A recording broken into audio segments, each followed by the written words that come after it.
மோசே நம்ம எல்லாருக்கும் தெரிஞ்ச ஒரு வல்லமையான ஒரு தீர்க்கதரிசி, ஆண்டவரால பயங்கரமாக வல்லமையாக பயன்படுத்தப்பட்ட ஒரு தேவ மனுஷன்.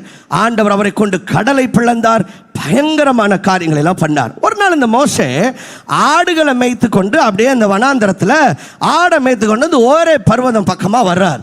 வந்து அன்னைக்கு ஒரு மேஜிக் நடக்குது. என்னன்னா, அங்க ஒரு செடி, அந்த செடியில தீ எரியுது. ஆனா செடி எரியல. செடியில தீ பிடிச்சா செடி எரியணும் தானே. அந்த செடி அப்படியே இருக்கா, ஆனால் அது ஒரு மேஜிக் மாதிரி தீ வருது, ஆனால் செடி எரியல. இது என்னடா அப்படின்னு சொல்லிட்டு இப்படி போறார். இவர் மட்டும்தான் இருக்காரு, ஆடு கூட இருக்குது. இப்படி போயிட்டு என்ன நடக்குது அப்படின்னு பார்த்தா உள்ள இருந்து மோசே அப்படின்னு சவுண்ட் வருது. எப்படி இருந்திருக்கும் பாருங்க. நீங்க ஏற்கனவே தனியா இருக்கிறீங்க, ஆடு மட்டும்தான் இருக்கு, என்னமோ எரியற மாதிரி எரியுது, விசித்திரமா ஒன்று நடக்குது. என்னடா அப்படின்னு சொல்லிட்டு பார்க்கலான்னு போனா உள்ள இருந்து ஜெர்சன் அப்படின்னு எப்படி இருந்திருக்கும், திடுக்குன்னு தான் இருந்திருக்கும். நான் பார்த்தா ஆண்டவர் இப்போ அங்கே முச்செடிக்குள்ள வந்து மோசையோட பேசுறார். பேசி சொல்றாரு, மோசே நான் உன்னைய பார்வன்ட்ட, அதாவது அந்த ஊர் ராஜாட்ட அனுப்ப போறேன், அவன்கிட்ட போய் என் ஜனங்களை போக விடுன்னு சொல்லு. இஸ்ரவேல் ஜனங்களை கூட்டிட்டு நீ போவ, உன்னை வச்சு அவங்களெல்லாம் வாக்குத்தத்தம் பண்ணப்பட்ட அந்த தேசத்துக்கு கூட்டிட்டு போவேங்கிறாரு. மோசேக்கு கேட்டதும் ஷாக் ஆயிடுச்சு. சார், காலை எழுந்திரிச்சு 2 இட்லியை சாப்பிட்டு சும்மா பல்ல விளக்கிட்டு இங்கே ஆடை மேய்ச்சி போலான்னு வந்தா நீங்கள் அப்படியா இப்படியெல்லாம் பயன்படுத்துவீங்களே, இது எப்படி? நான் எம்மாத்திரம் அப்படிங்கிறார். அப்படின்னா ஹூ ஆம் ஐ?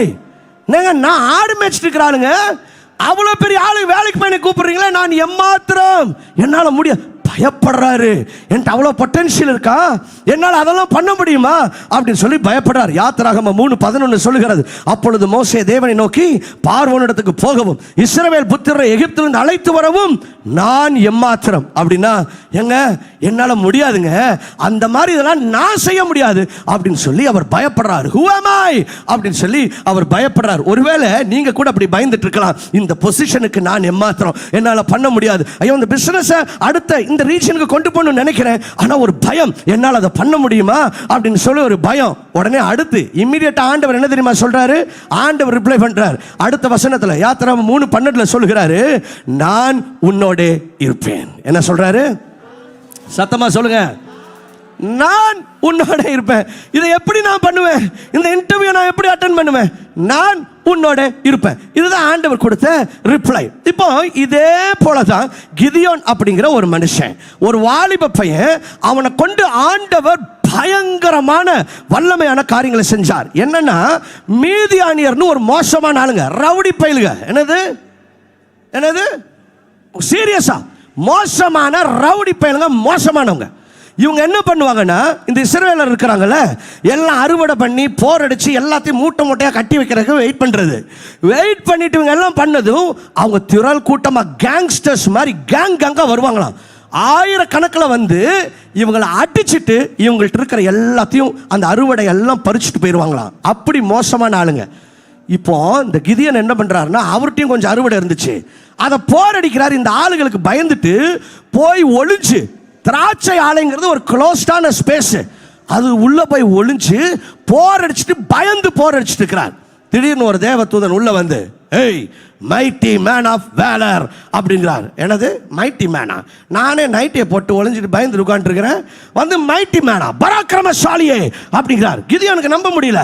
உன்னை வச்சு ஒரே ஆள் அட்டிக்கிற மாதிரி அந்த மீதியானியரெல்லாம் முறியடிச்சு உன்னை கொண்டு ஆண்டவர் பெரிய காரியத்தை செய்ய போறாரு, கமான் ரெடியா அப்படின்னு கிதியோனுக்கு ஷாக் ஆயிடுச்சு. கிதியோன் சொல்றாரு, சார் என்ன சார் பேசிட்டு இருக்கிறீங்க? எங்க ஊர்லயே எங்க வீடு தான் ஸ்மால், எந்த ஸ்மால் வீட்லயே நான் தான் இருக்கிறதுலே ரொம்ப ஸ்மால், நீங்க என்னை போய் கூப்பிடுறீங்களே, தெரிஞ்சுதான் வந்து பேசுறீங்களா அப்படின்னு சொல்லிட்டு கிதியோன் கேட்கிறார். நியாயாதிபதிகள் 6:15, Baden me, excuse me sir, நான் என் ஆண்டவரே, நான் இஸ்ரவேலை எதினாலே ரட்சிப்பேன், இதோ மனாசேயில் என் குடும்பம் மிகவும் எளியது. இன்னைக்கு நிறைய பேர் பிசாசா தான் சொல்றான், டேய் உன் குடும்பத்துக்கு இன்ஃப்ளூயன்ஸ் இருக்கா, உனக்கு இன்ஃப்ளூயன்ஸ் இருக்கா, உனக்கு படிப்பு இருக்கா, உனக்கு தகுதி இருக்கா, இப்படியே பயப்படுத்தி கொட்டி கொட்டி நிறைய பேரை பிசாசு உட்கார வச்சிருக்கான். எங்க அப்பா சொல்லுவார், கொட்ட கொட்ட குனியறவும் முட்டாள், குனிய குனிய கொட்டவரும் முட்டாள். ஆனா பிசாசு அப்படிலாம் பொறி பண்ண மாட்டான், நீங்க குனிஞ்சுக்கிட்டே இருந்தா கொட்டிக்கிட்டே இருப்பான். இப்போ அவன் சொல்றாங்க, பாரு உங்க வீட்லயே நீ தான் சின்ன பையன், உங்க ஏரியாலேயே உங்க வீடு தான் சின்ன ஊரு, மனாசேயில் என் குடும்பம் மிகவும் எளியது, என் தகப்பன் வீட்டில் நான் எல்லாரிலும் சிறியவன் சார், இருக்கிறேன் ரொம்ப சின்னவன் சார் அப்படிங்கிறார். உடனே அதுக்கு ஆண்டு பயப்படுறாரு, என்னால் அதெல்லாம் பண்ண முடியாது. என்னங்க நீங்க வந்து நான் ஒரு சாதாரண ஆளுங்க, இருக்கிற வீக்கான ஒரு கிளான், அதுலயும் நான் ஒரு வீக்கான ஒரு பாய், என்னைய போய் அடிதடிக்கலாம் கூப்பிடுறீங்களே, இது நியாயமா? என்னால முடியுமா? நான் பண்ணுவானா அப்படின்னு சொல்லிட்டு கிதியோன் கேட்கிறா. அதுக்கு ஆண்டவர் ரிப்ளை என்ன தெரியுமா கொடுக்கிறாரு? இம்மிடியேட்டா ஆண்டவர் சொல்றது, அதற்கு கர்த்தர், நான் உன்னோட கூட இருப்பேன். Hallelujah. Now hear me out. The antidote for fear is you knowing that God is with you. பயத்திற்கான மாற்று மருந்து என்ன தெரியுமா? ஆண்டவர் என் கூட இருக்கிறார் அப்படிங்கறத தெரிஞ்சு கொள்றது தான் பயத்துக்கான மாற்று மருந்து. மோசே பயப்படுறாரு, நான் எப்படிங்க இதை செய்வேன்? நான் உன் கூட இருப்பேன். கிதியோன் பயப்படுறாரு, நான் எப்படிங்க இதை செய்வேன்? நான் உன் கூட இருப்பேன். இன்னைக்கு ஆண்டவர் உங்கள்கிட்ட அதான் சொல்றார். நீங்க அடுத்த லெவலுக்கு போலான்னு பாக்குறீங்க, ஆனா ஏதோ ஒரு பயம் உங்களை பிடிச்சு இழுத்து வைக்குது. நான் எப்படி இதை செய்ய முடியும்? நான் எப்படி என் பிசினஸ் நெக்ஸ்ட் லெவல் கொண்டு போக முடியும்? நான் எப்படி இதை இந்த ஊழியத்தில் செய்ய முடியும்? நான் எப்படி இந்த பொறுப்பை எடுக்க முடியும்? நான் எப்படி இந்த பொசிஷனை நான் நிறைவேற்ற முடியும்? நான் எப்படி இந்த ப்ராஜெக்டை கம்ப்ளீட் பண்ண முடியும்? ஆண்டவர் சொல்றாரு, நான் உன் கூட இருப்பேன். Hallelujah. That's the only magic. That's the only thing that you got to know if you have to walk out of the fear that is in you right now. ஏன்னா பிசாசு சொல்றான் உன்னால முடியாதுன்னு, நீங்க சொல்லணும், என் ஆண்டவர் என் கூட இருக்கிறார். இதை டெய்லி உங்களுக்கு ஞாபகப்படுத்தணும். வேலைக்கு போகும்போது you got to wake up in the morning and remind yourself, my God is with me. When you take up a project, you got to remind yourself, my God is with me. When something is withholding you from taking the next step, you got to say to yourself, my God is with me. இயேசுவின் நாமத்திலே அந்த பயத்தின் ஆவியிலிருந்து கர்த்தர் உங்களை விடுவிப்பாராக. Any fear that is trying to stop you, may the Lord set you free from every kind of fear. ஒருவேளை அந்த resignation கூட letter கொடுக்கிறதுக்கு ஒரு பயம், அந்த இடத்துல அப்ளை பண்றதுக்கு ஒரு பயம், அந்த இன்டர்வியூ போய் அட்டெண்ட் பண்றதுக்கு ஒரு பயம், ஐயோ இதை செஞ்சா தோத்து போயிருமா, ஒரே பயம். ஆண்டவர் சொல்றாரு, நீ நெக்ஸ்ட் லெவலுக்கு போகணும்னு விரும்புறியா? இந்த பயத்தை மேற்கொண்டே ஆகணும். எப்படி சார் மேற்கொள்றது? ஆண்டவர் என் கூட இருக்கிறார், என்னால் செய்ய முடியும்.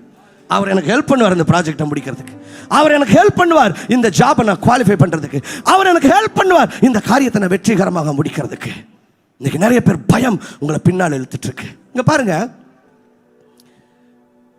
நான் அந்த மொத்தத்தையும் செஞ்சு முடிக்கிறதுக்கு வேண்டிய மொத்த தைரியமும் இப்பவே வேணும்னு நான் சொல்ல. Because I like to be practical. புரிஞ்சுதா? அந்த மொத்த ப்ராஜெக்டுக்கும் வேண்டிய மொத்த தைரியமும் இப்போ உங்கள்கிட்ட இருக்கணும்னு நான் சொல்லலை. நான் என்ன சொல்கிறேன்னா, இப்போ அடுத்த ஸ்டெப் எடுக்கணும் பார்த்தீங்களா, அதுக்கு வேண்டிய தைரியம் இருந்தால் மட்டும் போதும். That's all. Let's be practical. See, I'm not telling you got to have all of that it takes, all the courage that it takes for you to get into that next thing. No, you just need that little courage that you need for you to take that next step. அந்த இன்டர்வியூக்கு apply பண்ணுறதுக்கு அதுக்கு வேண்டிய தைரியம் மட்டும் இருந்தால் போதும். ஏன்னா அங்கே போனதுக்கு அப்புறம் அடுத்த ஸ்டெப்புக்கு வேண்டிய தைரியத்தை அவர் கொடுப்பார். இப்போதைக்கு உங்களுக்கு தேவை அடுத்த ஸ்டெப்புக்கு, இதுக்கு முன்னால் உங்கள் கண்ணு முன்னால் இருக்கிற அந்த அடுத்த ஸ்டெப் எடுக்கிறதுக்கு, அந்த வேலைக்கு அப்ளை பண்ணுறதுக்கா இருக்கலாம், இல்லை அந்த புது காரியத்தை ஆரம்பிக்கிறதுக்கா இருக்கலாம். அதுக்கு என்ன தைரியம் வேணும் சார்? அது மட்டும் இருந்தால் போதும் சார். அதாவது பிளான் பண்ணாதீங்க, மொத்தத்துக்கும் நான் சொல்லலை, மொத்தத்துக்கும் பிளான் பண்ணுங்க. தைரியங்கிறது இப்போதைக்கு எடுக்க வேண்டிய ஸ்டெப்புக்கு இருக்க வேண்டிய தைரியம் மட்டும் இருந்தால் போதும்.